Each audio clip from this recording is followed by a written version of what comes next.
ሁሌም አሸናፊ ስትሆን የበላይ ሆነ ነው አይደል እንትን በድርድርም ይሁን በምን አድቫንቴጅ ይዘህ ነው የምትደራደረውና ከዛ አንፃር በእርግጥም ፕሮፖዛሉ ዩክሬንን በተወሰነ መጠን ገፋ ያደረገ ሊሆን እንደሚችል ሳይታለም የተፈታ ነው። ብዙዎቹ ሩሲያውያን በዛ በዳኔስክ አካባቢ ያሉት በጣም በብዛት ይሰቃዩ ነበር። ብዙዎቹ ተገድለዋል፣ ብዙ ተሰቃይተዋል።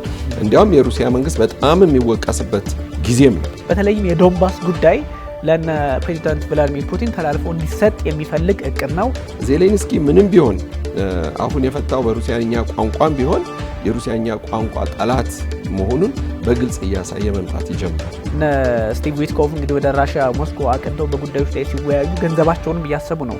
ከ350 ቢሊዮን እስከ 500 ቢሊዮን ዶላር አተናል ብለው ነው የሚያስቡት ፕሬዚዳንት ዶናልድ ትራምፕ። የአውሮፓ ህዝብ ያን ሁሉ ገንዘብ አውጥቶ ለሀገሩ ኢኮኖሚ የማይጠቅም ግን ለደህንነት የሚለውን ነገር ማለት ነው። ደህንነቱ ግን በኔቶ እንደሚጠበቅ ይታወቃል። ዩክሬን ጦር ሜዳ ካደረገ በኋላ የሩሲያን አቅም እዛው ላይ ማስቀረት፣ ሩሲያን ከተቻለ ማጥፋት፣ ሩሲያን ከተቻለ አቅሟን የተሽመደመደ አድርጎ መቀጠል በዩክሬን የቤት ስራቸው መስራት ፈልገው ነበረ። ለሀገርህ ለህዝብህ የሚያስፈልግህን ነገር በአጠቃላይ ማስጠበቅ የምትችለው በፖለቲካውም በጦር ሰራዊቱም እኩል ኃይልና ጉልበት ሲኖርህ ይመስለኛል።